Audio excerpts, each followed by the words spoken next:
Good afternoon. Phil Lindemann, Krystal, 93 News. This just in from Eagle County. Authorities are responding to a rafting accident on the Colorado River. They scrambled into the field just around noon.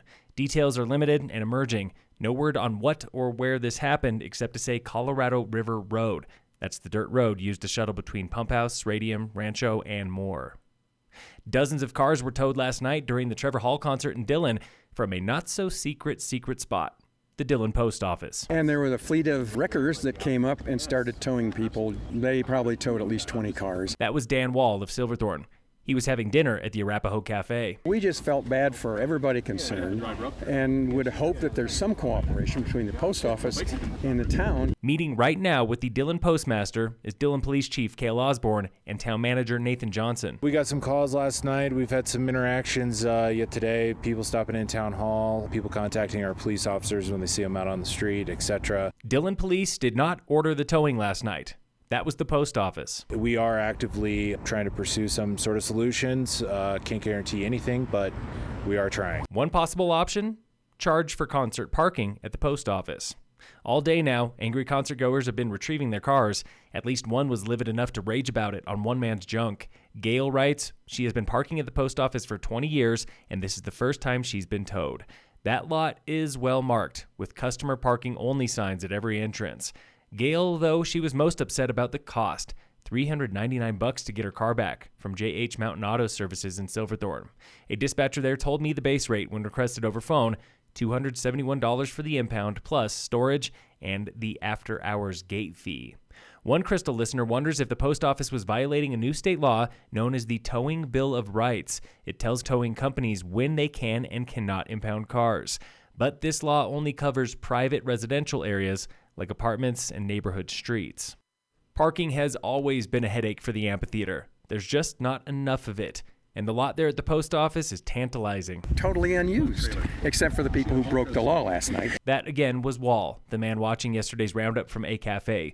He is an unofficial post office watchdog. I think the town suffers the most because people don't know the details. They see the signs, but this huge parking lot is there, and they figure, well, they're not going to tow all those cars. And last night, they towed a whole bunch of them. Town Manager Johnson says one parking solution is getting tested this summer. $50 paid parking for 3 nights of Pretty Lights, and then similar paid parking for both nights of String Cheese Incident. A lot of people will just continually circle that amphitheater lot, which causes some confusion and creates some sort of issues there with pedestrian and vehicle conflicts. This paid parking pilot program will be for the amphitheater lot only. So we're trying to figure out a mechanism there that could work. Maybe it doesn't work. We don't know yet. We'll see by this pilot program. Concert parking was a top priority for several Dillon council members in a recent and highly publicized council vision survey. Long-term parking solution, whether that be a traditional parking deck or working with some private businesses to see if we can come up with some other solutions. But a parking structure is still years away. Shuttle parking from outside lots, maybe as far away as Keystone, also will not be coming soon. For now, Johnson recommends this. Carpooling, ride-sharing, using mass transit, etc. to try to mitigate some of the issues. Red Rocks has taken heat today, too, after a hailstorm this Wednesday left attendees with bruises and broken bones. Red Rocks posted on Twitter, offering sincere best wishes to everyone affected by the storms. Concert goers went ballistic, writing, "Tell it to the people severely injured," with photos of welts and bruises. Another writes, "I will never, ever be going to your venue." Meteorologist Chris Fajaski, a.k.a. CO Weatherman, calls it an egregious failure, saying Red Rocks needs to revise its severe weather plan. Local fire danger remains low today in Summit with no fire restrictions.